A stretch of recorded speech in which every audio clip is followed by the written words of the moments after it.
Hello, everybody. My name is Arjun Dev Arora, and I'm the founder and managing partner of Valence Advisory. We support funds and founders and help them accelerate their efforts via people, capital, and strategy. And now, off to John.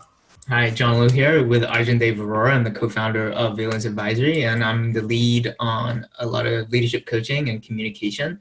But enough about us. Today we have a wonderful guest. Her name's Jun Deng.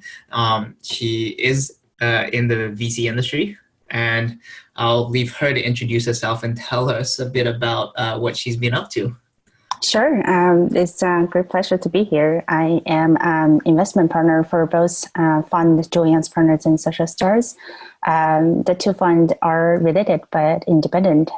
So Social Starts for 4 funds, and right now investing for our 5th fund and raising our new fund, which have the health and happiness focus. And Joyance Partners invest in delightful moments, which is a small yet powerful separations from daily humdrums. Anything that separate individuals from pain, anxiety, bring health and happiness and joy to individuals is within our investment focus. I was the first investment partner hired to the team. I've been with the folks for the past several years. So far, as for my daily mandate, I invest for precision health, digital health, mental health, neurotech, female tech, and other areas related to health tech and biotech. Wow, thank you. Thanks for sharing. And before you joined Joyance and Social Starts as the first investment partner, what were you doing before? What's your background? My background is I was actually trained as a scientist. I'm a scientist turned into an investor. So I got my PhD training from School of Medicine from UCLA. During that process, I actually had some leadership experience in consulting clubs, taking some entrepreneur courses, and also co-founded a nonprofit career advancement, career training organization, which is continuing running based in Southern California. So that experience has broadly improved my understanding about translational research and technology innovation, and sort of like a self-exploring experience. So after that, I actively planned for my career. So when I saw an investment position at a venture capital firm here based in Palo Alto, I reached out to them. So I spent another 3 years in that firm, finished the 3rd fund from raising to complete investment with that fund before I was introduced to Bill Losey and Mike Edelhart for my new fund. Oh, wow. No, thanks for sharing that. Absolutely. It sounds like a very, not a serendipitous career, but a very intentional one. Right? Yeah, I would say that. Mm-hmm. And through that self-discovery, what did you discover about yourself that gave you the vectors to look at venture? Primarily, I love science and technologies. Always like to look at, connect with different founders, especially if they have scientific background. Love to talk about the science.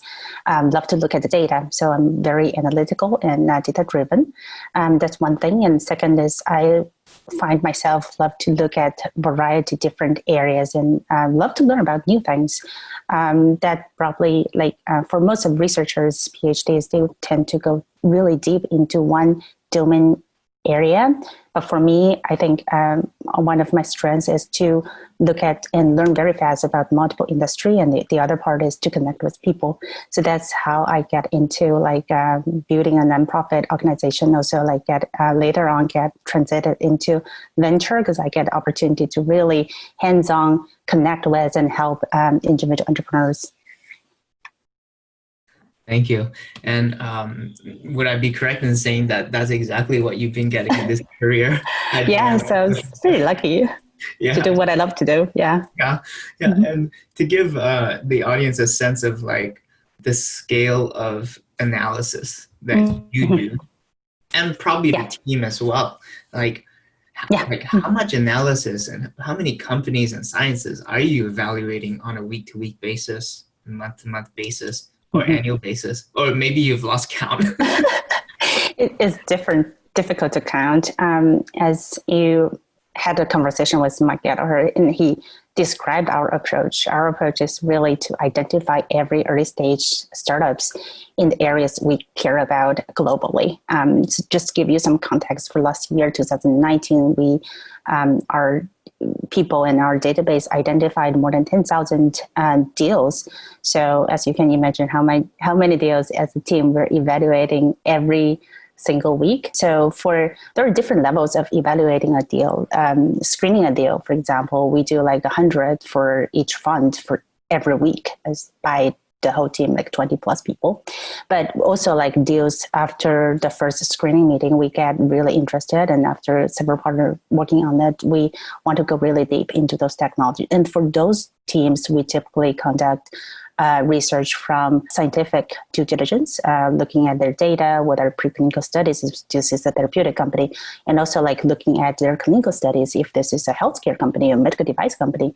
We are other part of the team looking at a cap table, financial model, and understand if the business is right formed and articulated. So that is very deep, and I spend lots of time interviewing their clients and have conversation with lead investors. I would say like a third of my time for a week is typically spent on researching and diligence with the companies. Wow, thanks. And research and diligence, is that a combination of both, not just the data, but also the interviews with customers? Absolutely. We think this is not grant review, that we can only rely on the data, but the customer feedback is essential. It's actually core for our understanding of the market needs and the value of that those companies are develop their product are they like, we feel like the customer feedback is really, really important. Thank you. Mm-hmm. And there's I guess that you would say there's a science to it, Mm-hmm. but then also the art form. Absolutely. Right? Mm-hmm. What have you learned about the art form in interviewing customers? Because human beings, macro level, they're very predictable, Mm-hmm. but micro, in terms of what time they'll brush their teeth, not so predictable. Mm-hmm. So what are you looking for, generally speaking, from, say, customer human diligence data that gives you enough confidence to make an assessment that you and or the team can get behind?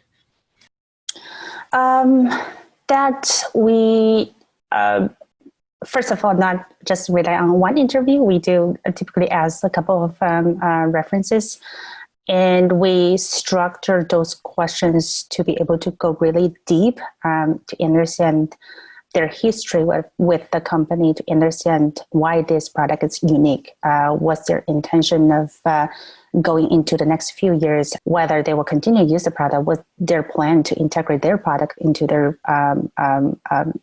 own product development line, and ask them to share about what they like about the company, what they don't like about the company, their own experience dealing with the founders, customer services are good or not, their future orders. So most of the time, I would say those clients for references are very collaborative and very helpful. They provide real insights. And we purposely diversify the references. For example, like they have clients from biotech, pharmaceutical side, and in the meantime, they have academic researchers taking their product. Also, they have like clinical researchers using their product. We try to identify different feedbacks from each different industry. Very, very occasionally, like reference will tell you that, no, we hate the product. So, and we can easily pass on those deals. Wow, that happens. Amazing. That is actually quite amazing. And, you've been involved with this for like several years. Yeah. I mean, one could argue that the Social Starts and Joyance's market and business intelligence grows in intelligence and scale day by day. What have you personally learned and started to see as patterns in the industry from interviewing and gathering so much data globally about many different industries related with health, happiness, and joy? Like, what is your hypothesis on where the world is going? And I mean, where the opportunities are, that's stated on your website thesis, but are the opportunities truly endless? We think so. We definitely think so. Maybe as just step back and give a bit of a big picture of what we're investing. As you just mentioned, we invest in emerging science of health and through health, the delivery of happiness. So basically you're asking me like how we as a group looking at the health. It's our understanding about health is very different than most of other traditional investment fund in this area. So first of all, we did market study, and this is a $15 trillion market opportunity going into the next decade. And there is also transforming the core human experience. So for that, we think it's ripe for a unique investment approach from required the investors to look at the landscape from a fresh perspective rather than the previous life science medical device, healthcare investment perspective. And we look at health, we think that we are the team set to do that and become the enabler of the transformation. Because before, people only focus on drug discovery, therapeutics. And nowadays, we're already seeing that it's transforming from monochrome institutional to individual, transforming from treatment of the disease to prevention of the disease. It's become more and more complex. And going forward, this trend, we're seeing the pattern that there are tons of new options and possibilities going to overturn what has been traditionally used. And to your second point, like, is this realistic? So I started to think about this area, the whole digital health areas 3-4 years ago. And I was very lucky that Mike brought me onto the team, and I was seeing and also contributing to this team, like how we are crystallizing our investment philosophy during the past 3 years. And I am more and more confident in this transformation. Reason for that, like one accelerator for that, unfortunately, is because of the pandemic. Because of the pandemic, anything that digitalized, including digital health, personalization, telehealth, remote monitoring, are being accelerated. It's not going back. And as for a fund, we have seen for the past 3 weeks, we have 23 companies raising up round, which is a big, big demonstration as the confidence from the whole industry. And we are seeing like the payers, the pharmaceutical companies, medical device companies are also become very interested in this whole transformation. And hopefully that's helpful. That's very helpful. And wow, I mean, we could hear you talk about this all day long because you're such a database, a library like Mike and the other team members. Appreciate that. You know, one of the things I was going to ask is, you know, the way you describe your thesis, the way you approach health, not in the traditional sense, right? Mm-hmm. One could say that Social Starts and Joyance is quite a contrarian fund in the sense mm-hmm. that it has an independent thesis. Mm-hmm. It is a very diverse team by mm-hmm. structure, by nature. Mm-hmm. It's globally distributed, and mm-hmm. you go in at the earlier stages. Yeah. Where, I mean, the only people who have appetite for that are typically angels, but mm-hmm. not your typical institutionals. Yeah. And, you know, what are your thoughts on how to connect and educate the market of stakeholders who would be interested in your funds? How do you go about educating to a form of thinking that is not the status quo? Mm-hmm. Definitely. So as when we just from this fund, and when we talk about like our perspective of investing in health and happiness, we got a lot of eye rolls. But nowadays, we absolutely seeing like from all aspects of the industry, people have more and more conviction in also developing the future of health and talk more about the future of health. So I think it's one thing is we're catching this trend that how industry is moving forward and how we are trying to become enabler for this industry. One is we do the investment, we deliberately try to find all the companies in the areas that we care about globally. We cover primarily the US, Europe. We also have team members in Asia, Singapore, and Japan. Also, we stimulate the interactions between this ecosystem, like bring the people who care about this industry together. So to do that, we have thought leaders connect with us. We participate for conferences. Recently, there are a lot of conferences talking about the happiness. I'm not sure if you noticed that.